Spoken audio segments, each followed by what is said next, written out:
이제 우리 하나님께서 주시는 말씀을 같이 읽도록 하겠습니다. 오늘 말씀은 이사야서 58장 6절부터 11절입니다. 제가 읽어드리겠습니다. 내가 기뻐하는 금식은 부당한 결박을 풀어주는 것, 멍에의 줄을 끌어주는 것, 압제받는 사람을 놓아주는 것, 모든 멍에를 꺾어버리는 것, 바로 이런 것들이 아니냐.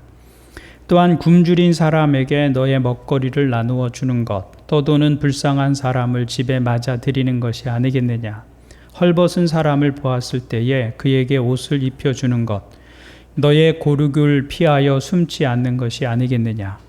그리하면 네 빛이 새벽 햇살처럼 비칠 것이며 네 상처가 빨리 나을 것이다. 내 의를 드러내실 분이 내 앞에 가실 것이며 주님의 영광이 내 뒤에서 호위할 것이다. 그때 내가 주님을 부르면 주님께서 응답하실 것이다. 내가 부르짖을 때에 주님께서 내가 여기에 있다 하고 대답하실 것이다. 내가 너의 나라에서 무거운 멍에와 온갖 폭력과 폭언을 없애버린다면 내가 너의 정성을 굶주린 사람에게 쏟으며 불쌍한 자의 소원을 충족시켜 주면 너의 빛이 어둠 가운데서 나타나며 캄캄한 밤이 오히려 대낮같이 될 것이다.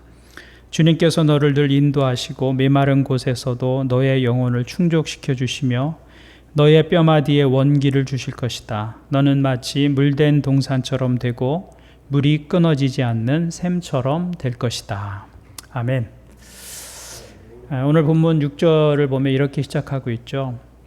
내가 기뻐하는 금식은 부당한 결박을 풀어주는 것, 멍에의 줄을 끌어주는 것, 압제받는 사람을 놓아주는 것, 모든 멍에를 꺾어버리는 것, 바로 이런 것들이 아니냐. 근데 이 말씀은 한동안 오해를 받아왔던 말씀입니다.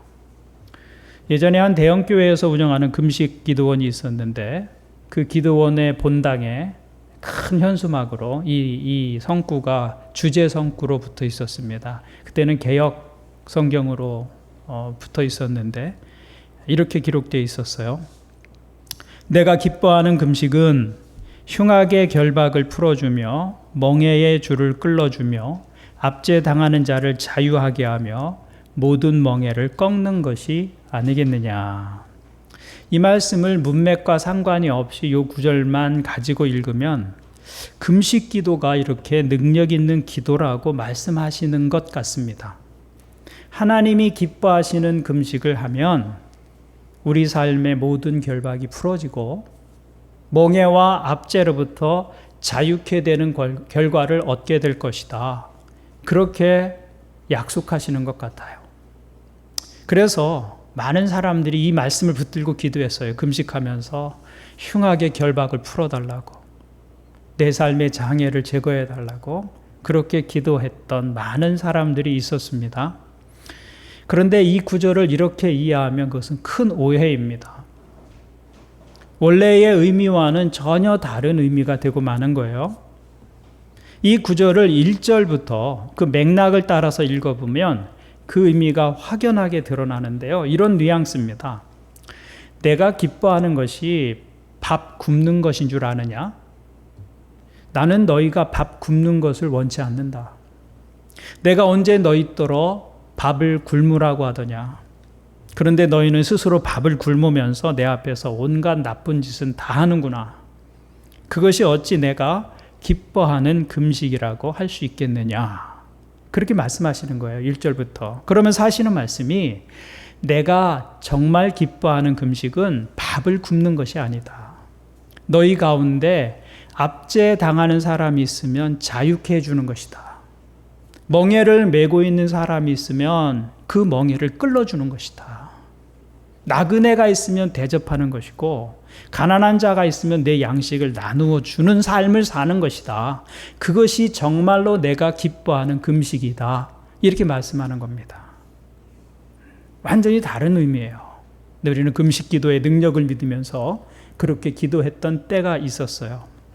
그렇다고 하나님께서 이스라엘 백성들에게 금식하지 말라 그런 말씀을 하시는 거 아닙니다.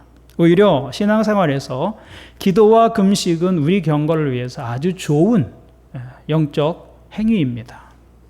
잘하는 것이죠.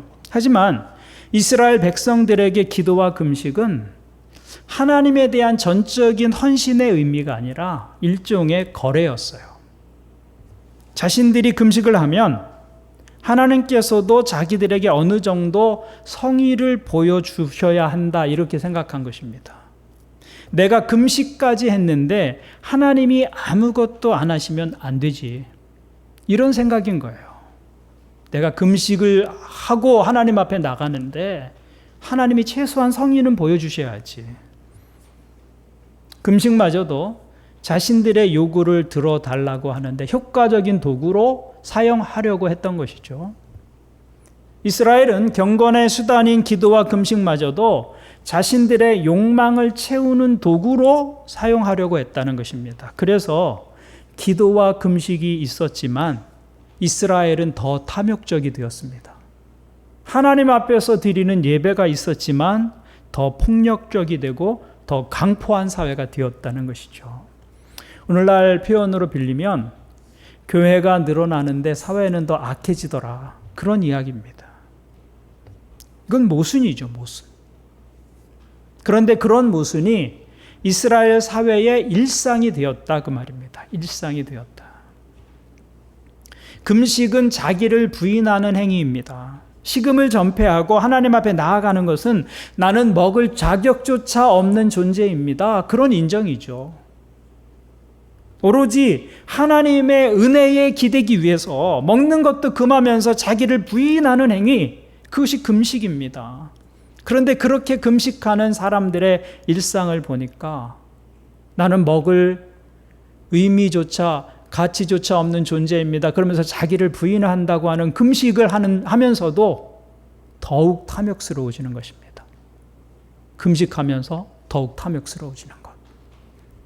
하나님의 자비를 구하면서 금식하는 그 사람들이 이웃을 향해서는 더 악하고 더 폭력적이 되는 거예요. 하나님을 찾는 그들의 종교적 행동과 그들의 일상이 전혀 일치하지 않는 것입니다. 하나님은 지금 그것을 지적하고 계신 거예요. 그거 내가 기뻐하는 금식 아니다, 말씀하고 있는 것이죠. 당시 예루살렘에는 유대인 노예가 많았습니다. 근데 이것은 율법에 따르면 있을 수가 없는 일입니다. 하나님은 율법 안에 안식년과 희년의 제도를 두었습니다. 그래서 이스라엘 백성들이 서로를 종으로 부리지 못하도록 제도적 장치를 만들어 놓으셨어요. 우리가 살다 보면 갑작스러운 상황으로 땅을 팔아야 할 때가 있습니다. 혹은 빚을 져서 그 빚을 갚기 위해서 누구 밑에 들어가서 종처럼 살 수도 있는 거예요. 그런 것이 그 당시 일반적인 모습이었다, 그 말이죠. 그런데 그럴 경우에라도 7년이 지나면 자기 종을 자유롭게 놓아주어야 합니다. 안식년입니다, 그것이. 7년 동안 종으로 부릴 수는 있지만 7년이 지나면 자유케 해주어야 합니다. 희년에는 내가 샀던 토지마저도 원래 주인에게 돌려주어야 합니다.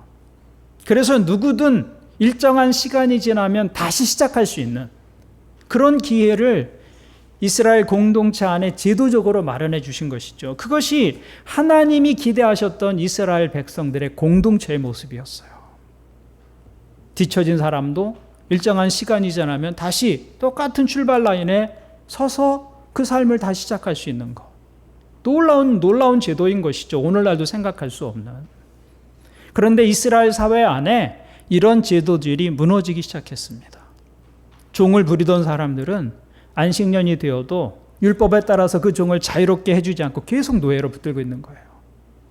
땅을 산 사람은 50년간 사용한 후에 다시 원주인에게 돌려주어야 하는데 돌려주지 않고 계속 소유합니다. 그러니까 이스라엘 사회에 빈부의 양극화가 심각하게 진행된 것이죠.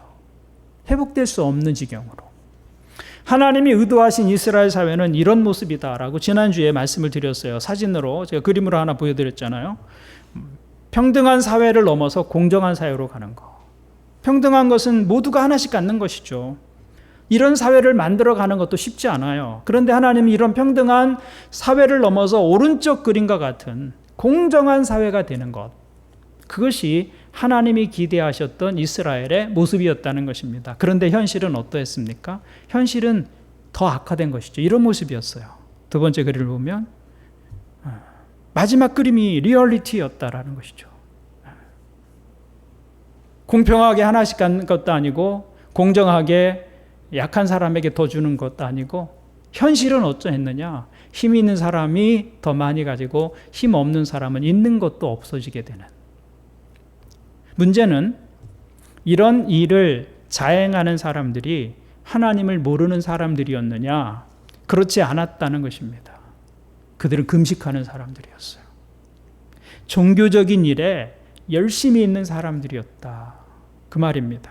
그들은 금식하고 기도하는 사람들이었습니다. 그래서 이스라엘 공동체 안에 금식도 넘치고 기도도 넘치는데 노예들도 넘치는 겁니다. 이건 지독한 모순입니다. 그들은 외적으로 금식은 실행했지만 그 안에 담겨야 하는 참된 경건의 가치, 참된 경건의 정신을 추구하지는 않았어요. 그런 데 관심이 없었어요. 금식하며 경건하게 산다고 하면서도 채무자를 종으로 삼고 사회적 약자에게 흉악한 결박과 멍해를 지워서 압제했다 그 말입니다. 그들은 하나님의 백성으로 경건하게 산다고 하면서 굶주린 사람들에게 양식을 나누어 주거나 나그네를 대접하지 않습니다. 친척이 와서 도움을 요청해도 자리를 피하고 없다고 합니다. 한마디로 그들의 삶과 신앙은 철저하게 다른 모습이었다. 신앙은 단지 종교적 행위에 그칠 뿐 그들의 삶이 하나님이 기뻐하시는 것과는 거리가 멀었다 그 말입니다. 그래서 하나님은 이스라엘 백성들에게 이것이 어찌 내가 기뻐하는 금식일 수 있느냐 이렇게 묻고 계신 것이죠. 단지 음식을 굶는 것이 금식이 아니라 하나님이 기뻐하시는 일을 행하는 것이 하나님이 받으시는 종교적 행위가 된다라고 말씀하고 있는 것입니다.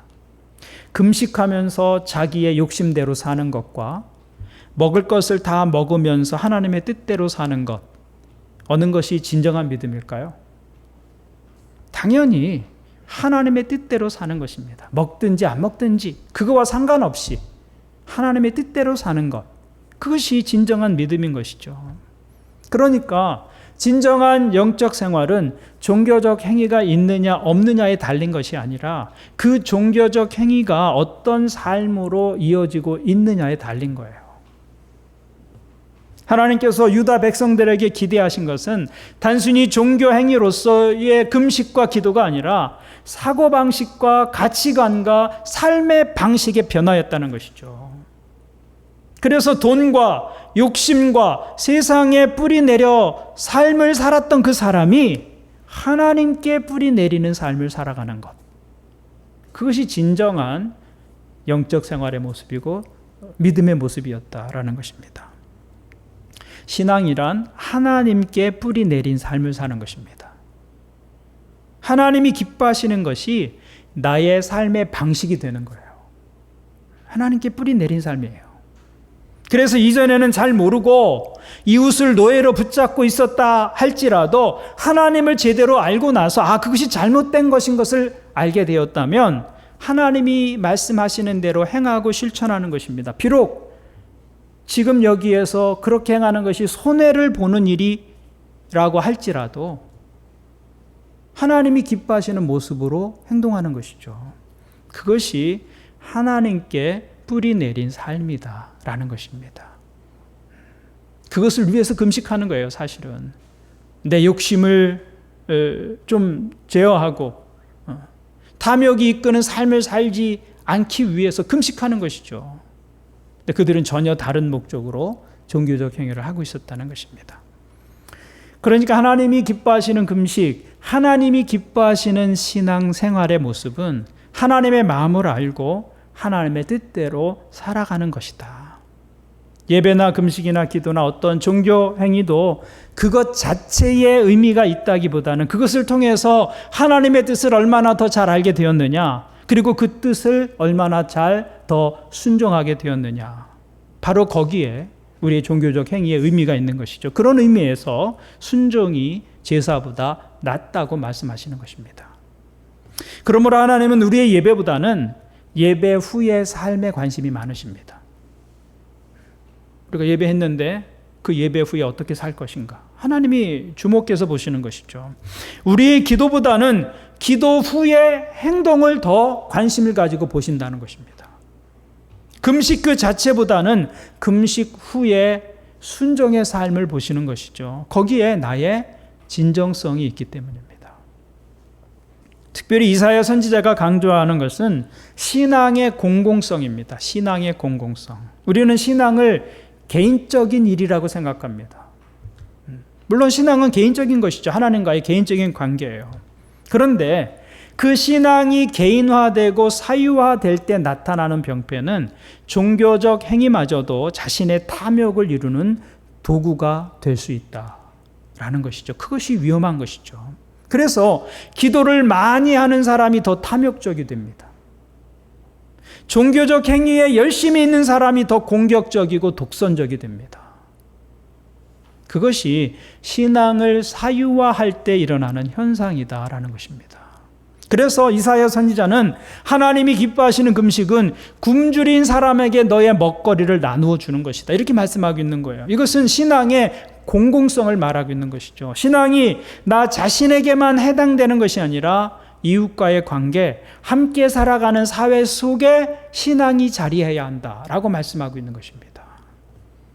그래서 허기진 배를 붙잡고 잠을 청하는 이웃이 옆에 있는데도 불구하고 그들을 모른 채 하면서 하나님 앞에 행하는 어떤 종교적 행위도 진정한 경건의 행위가 될 수 없다고 말씀하는 것이죠. 배고픈 이와 음식을 나누는 것이 진정한 금식이다, 이렇게 말하는 거예요. 세상에서 따돌림을 받는 사람들을 맞아들여서 그들을 귀한 손님으로 대접할 수 있는 것, 헐벗은 사람을 보면 입힐 수 있는 것, 가난한 일가 친척을 외면하지 않고 도울 수 있는 것, 그것이 진정한 경건이다라고 말씀하고 있는 것이죠. 그래서 율법은 추수할 때에 과부나 고아들, 나그네들을 위해서 밭에 네 귀퉁이를 남겨두라고 말씀하고 있어요. 네 귀퉁이까지 알뜰하게 다 베라, 이렇게 말씀하지 않아요. 귀퉁이는 남겨두어라. 그리고 이삭을 흘렸으면 다시 줍지 말아라, 이렇게 말씀하고 있어요. 여러분, 이게 얼마나 아름다운 모습이에요. 누군가 필요한 사람을 위해서 내 밭에 한 모퉁이를 남겨두는 것. 거기에 그 사회의 소망이 있는 것이죠. 그것이 함께 살아가는 세상을 아름답게 만드는 것입니다. 나는 밭이 없으니까 이 말씀은 나와 상관이 없다, 그렇게 생각하시면 안 돼요. 저도 밭이 없어요. 땅이야 있는 사람도 있고 없는 사람도 있습니다. 그러나 누구에게나 자기 인생이라는 밭이 있습니다. 내 인생이 밭이에요, 밭. 내가 가진 물질, 내가 가진 시간, 내가 가진 능력, 재능, 내가 가진 마음들, 이게 다 우리 인생의 밭이에요, 밭. 그렇지만 하나님은 우리에게 뭘 말씀하시는 거예요? 내 인생의 밭에 한 모퉁이를 남겨두어라. 남겨두어라. 누구를 위해서? 도움이 필요한 사람을 위해서. 내 것이지만 그 가운데 한 모퉁이를 이웃의 몫으로 남겨놓는 거예요. 하나님의 요구는 네 밭을 다 주어라, 그런 요구가 아니에요. 네 밭의 절반을 내놔라, 그런 것도 아니에요. 낫질하기 어려운, 그냥 애를 써야 낫질할 수 있는 그런 귀퉁이 있지 않니? 그런 귀퉁이까지 다 베지는 말아라. 그 귀퉁이에 소망을 두고 기대하고 있는 사람들도 있을 수 있다는 것이죠. 그것을 남기라는 것은, 그 밭에 네 귀퉁이를 남기라는 것은 우리가 충분히 감당할 만한 일이다라는 것이죠. 그것이 하나님의 자녀들의 삶이라는 겁니다. 그래서 성경은 믿음을 하나님과의 관계로만 설명하진 않아요. 신앙은 하나님과 나와의 개인적인 것이지만 그것이 삶의 자리에서는 공공의 성격으로 드러나기 때문입니다. 이웃과의 관계, 공동체 속에서의 내 역할, 그것이 신앙이 드러나는 자리죠. 그리고 그것이 참된 경건이다라는 것입니다. 그래서 신약의 야고보 사도는 진정한 경건에 대해서 이렇게 말씀합니다. 하나님 아버지께서 보시기에 깨끗하고 흠이 없는 경건은 고난을 겪고 있는 고아들과 과부들을 돌보아 주며 자기를 지켜서 세속에 물들지 않게 하는 것이다. 우리는 경건을 세속에 물들지 말아야지, 거기에만 국한시키는 것 같아요. 근데 하나님은 경건을 말하면서 무엇을 먼저 말씀하십니까? 고난을 겪고 있는 고아와 과부들을 돌보아 주는 것, 그것이 하나님이 보시기에 깨끗하고 흠이 없는 경건이다, 이렇게 말씀하고 있는 것입니다.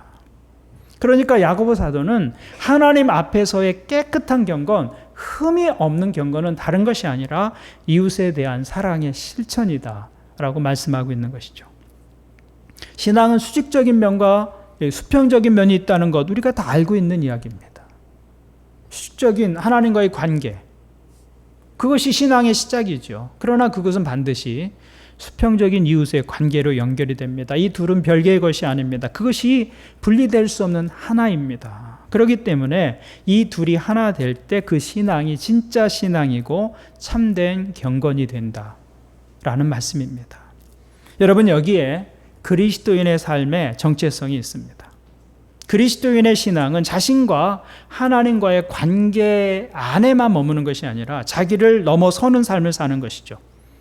대개 사람들은 자기 문제 해결하기도 바쁜 삶을 살아요. 그런 인생을 살죠. 내 코가 석자다, 그런 인생을 삽니다. 그러나 그리스도인은 자기 자신을 넘어서 누군가를 향하는 삶을 사는 거죠. 누군가의 필요를 외면하지 않는 그런 인생을 사는 것, 그것이 하나님이 보시기에 흠이 없는 경건의 모습이라고 말씀하고 있는 것입니다. 그리고 하나님은 그런 삶을 사는 사람들에게 이런 약속을 주셨습니다. 9절부터 11절입니다. 그때에 내가 주님을 부르면 주님께서 응답하실 것이다. 내가 부르짖을 때에 주님께서 내가 여기 있다 하고 대답하실 것이다. 그때가 언제예요? 나그네를 대접하고 헐벗은 자를 입히고 메인 자를 놓아주고 이런 삶을 살 때, 그때에 내가 주님을 부르면 주님께서 응답하실 것이다. 내가 부르짖을 때 주님께서 내가 여기에 있다 하고 대답하실 것이다. 내가 너의 나라에서 무거운 멍에와 온갖 폭력과 폭언을 없애버린다면, 내가 너의 정성을 굶주린 사람에게 쏟으며 불쌍한 자의 소원을 충족시켜 주면 너의 빛이 어둠 가운데서 나타나며 캄캄한 밤이 오히려 대낮같이 될 것이다. 주님께서 너를 늘 인도하시고 메마른 곳에서도 너의 영혼을 충족시켜 주시며 너의 뼈마디에 원기를 주실 것이다. 너는 마치 물된 동산처럼 되고 물이 끊어지지 않는 샘처럼 될 것이다. 아멘. 이웃을 위해서 내 인생의 밭 가운데 한 귀퉁이를 남겨두는 삶을 사는 사람들에게 하나님이 약속해 주신 것입니다. 내가 부르면 내가 응답할 것이다. 내가 기도하면 내가 너에게 달려갈 것이다. 너의 삶은 물된 동상처럼 될 것이다. 물이 끊어지지 않은 샘처럼 될 것이다. 그의 삶에 하나님의 공급하심이 멈추지 않는다는 약속입니다. 그것이 하나님께 뿌리 내린 삶의 모습인 것이죠. 하나님께서 그들의 삶의 공급자가 되어주신다. 그것이 모든 믿음의 사람들의 공통적인 고백이었습니다. 신약에서 사도 바울은 빌립보 교인들을 향해서 이렇게 말씀합니다. 빌립보서 4장을 보니까 나의 하나님께서 자기의 풍성하심을 따라 그리스도 예수 안에 있는 영광으로 여러분에게 필요한 것을 모두 채워주실 것입니다. 놀라운 축복을 하고 있죠. 빌립보 교인들을 향해서 사도 바울이 하나님께서 하나님 안에 있는 풍성함으로 너희의 모든 필요를 채워주실 것이다. 놀라운 복을 빌어주고 있어요. 그런데 하나님께서 빌립보 교인들의 모든 필요를 그 풍성함을 따라 채우시는 이유가 있습니다. 빌립보서 4장 19절 위에 15절 16절을 보면 그 이유를 이렇게 기록하고 있어요. 빌립보의 교우 여러분도 아는 바와 같이 내가 복음을 전파하던 초기에 마케도니아를 떠날 때에 주고받는 일로 나에게 협력한 교회는 여러분밖에 없습니다. 내가 데살로니가에 있을 때에도 여러분은 내가 쓸 것을 몇 번 보내어 주었습니다. 빌립보 교우들은 자신들의 삶에도 여유가 있지는 않았어요. 그때 삶이 다 그랬잖아요. 2000년 전에 삶이 무슨 풍요로움이 있었겠어요. 그렇지만 사도 바울의 사역과 복음을 위해서 자신들의 인생의 한 귀퉁이를 남겨놓았던 사람들이었어요. 그래서 사도 바울은 하나님께서 너희의 필요를 하나님의 풍성하심으로 채워주실 것이다, 그렇게 축복하고 약속하고 있는 것이죠. 예수님도 동일한 약속을 우리에게 주셨습니다. 마태복음 6장을 보니까 너희는 먼저 하나님의 나라와 하나님의 의를 구하여라. 그리하면 이 모든 것을 너희에게 더하여 주실 것이다. 하나님의 약속이 뭐예요? 이 모든 것을 너희에게 더하여 주실 것이다. 근데 그 앞에 전제가 있잖아요. 어떤 전제가 있어요? 너희는 먼저 그의 나라와 하나님의 의를 구하여라. 그런 사람들의 인생을 물된 동산과 같이 만들어주겠다, 그렇게 말씀하고 있는 것입니다. 하나님은 우리에게 풍성히 주시는 분이세요. 후히 주시는 분이십니다. 왜냐하면 우리를 선한 일을 위해서 지으셨기 때문입니다. 그래서 그것을 공급해 주시면서 우리 안에 선한 일이 더 풍성해지기를 기대하시는 것이죠. 우리가 선한 일에 마음을 두고 살 때 하나님은 그 필요한 것들을 후히 주시고 풍성히 주시는 분이시다. 저는 여러분들이 이것을 여러분의 삶에서 경험하여 알기를 주님의 이름으로 축원을 드립니다. 그래서 우리가 하나님의 뜻대로 살아갈 때 기도에 담대해질 수가 있는 것입니다. 이 약속이 있기 때문에. 그러니까 하나님의 뜻대로 살아갈 때 하나님 이 약속을 이루어 주십시오라고 담대하게 구할 수 있는 것이죠. 그래서 요한 사도는 우리에게 기도에 대해서 이렇게 말씀하고 있습니다.